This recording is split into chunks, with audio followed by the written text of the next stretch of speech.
السلام علیکم ناظرین، ترکش ڈرامہ ارطغرل غازی جس میں سلطنت عثمانیہ کے فتوحات کو نمایاں کر کے دکھایا گیا ہے، اب تک تمام پاکستانی اور غیر ملکی ڈراموں کے ریکارڈ توڑ چکی ہے۔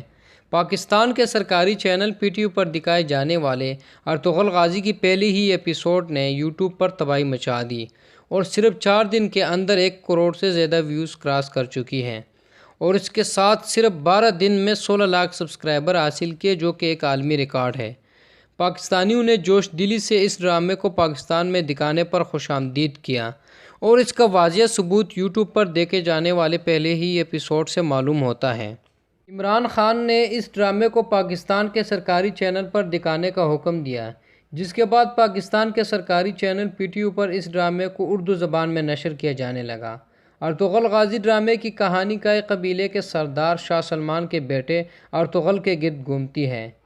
ارطغرل غازی کے بیٹے عثمان، جس نے سلطنت عثمانیہ کی بنیاد رکھی، کے فتوحات کو بھی اسی ڈرامے میں نمایاں کر کے دکھایا گیا ہے۔ اس منفرد ڈرامے کو پاکستان سمیت دنیا کے تقریباً 80 سے زائد ممالک میں نشر کیا گیا۔ آئندہ آنے والی ویڈیو میں سلطنت عثمانیہ کے فتوحات کو مکمل تفصیل سے بیان کریں گے، اسی لیے ضروری ہے کہ آپ میرے چینل کو سبسکرائب کریں اور ساتھ والے بیل آئیکن پر لازمی کلک کریں تاکہ آپ کو ہمارے آئندہ آنے والی ویڈیو مل سکے۔ اگر آج کی ویڈیو میری آپ کو پسند آئی ہے تو اس پر لائک ضرور کریں۔ ایک نئی ویڈیو کے ساتھ پھر آئیں گے انشاءاللہ۔ اللہ حافظ۔